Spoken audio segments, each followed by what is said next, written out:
Hello everyone, welcome to Sanmarga classes. ಬೆಳೆಯ ಉತ್ಪಾದನೆ ಮತ್ತು ನಿರ್ವಹಣೆ ಪಾಠದ 2ನೇ ಪ್ರಶ್ನೆ. ಹಣ್ಣುಗಳನ್ನು ಬೆಳೆಸುವ ಕೃಷಿ ಭೂಮಿಯಲ್ಲಿ ಅನುಸರಿಸುವ ನೀರಾವರಿ ವಿಧಾನವೆಂದರೆ ಅಂತ ಕೇಳಿದ್ದಾರೆ.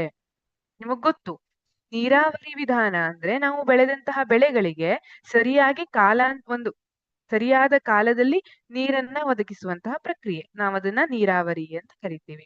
ಹಾಗಾದ್ರೆ ನೀರಾವರಿಯಲ್ಲಿ ಬೇರೆ ಬೇರೆ ವಿಧಾನಗಳಿವೆ. ಹನಿ ನೀರಾವರಿ ಇರಬಹುದು, ತುಂತುರು ಇರಬಹುದು, ಏತ ನೀರಾವರಿ ಇರಬಹುದು, ಸರಪಳಿ ಪಂಪ್ ಮತ್ತು ರಾಹಟ್ ವಿಧಾನ ಇರಬಹುದು.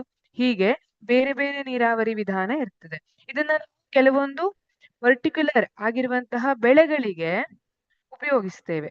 ಹಾಗೆ ಇಲ್ಲಿ ಯಾವ ಕೃಷಿ ಭೂಮಿಯಲ್ಲಿ, ಹಣ್ಣುಗಳನ್ನು ಬೆಳೆಸುವಂತಹ ಕೃಷಿ ಭೂಮಿಯಲ್ಲಿ ನಾವು ಅನುಸರಿಸುವಂತಹ ನೀರಾವರಿ ವಿಧಾನ ಯಾವುದು ಅಂತ ಕೇಳಿದ್ದಾರೆ.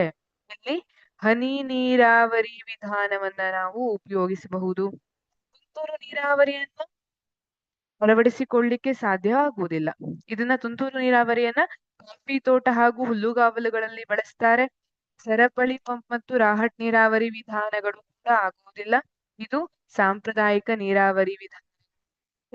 ಏತ ನೀರಾವರಿ ಕೂಡ ನಾವು ಉಪಯೋಗಿಸುವುದಿಲ್ಲ. ಹಣ್ಣುಗಳ ಕೃಷಿಯನ್ನ ಮಾಡುವಾಗ ಉಪಯೋಗಿಸುವಂತದ್ದು ಹನಿ ನೀರಾವರಿ ವಿಧಾನ. ಈ ಹನಿ ನೀರಾವರಿ ವಿಧಾನ ಏನು? ಇಲ್ಲಿ ನೋಡಿ, ಚಿತ್ರದಲ್ಲಿ ತೋರಿಸಿರುವಂತೆ ಇಲ್ಲಿ ಒಂದು ಮುಖ್ಯವಾದ ಪೈಪ್ ಇರ್ತದೆ. ಅದರ ಆ ಕಡೆ ಈ ಕಡೆ ರಂಧ್ರವನ್ನ ಮಾಡಿರಲಾಗ್ತದೆ.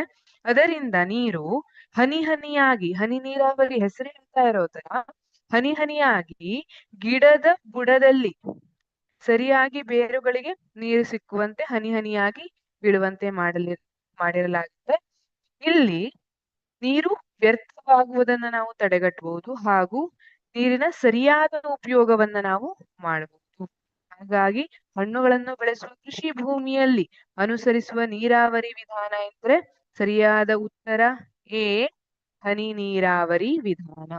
Thank you.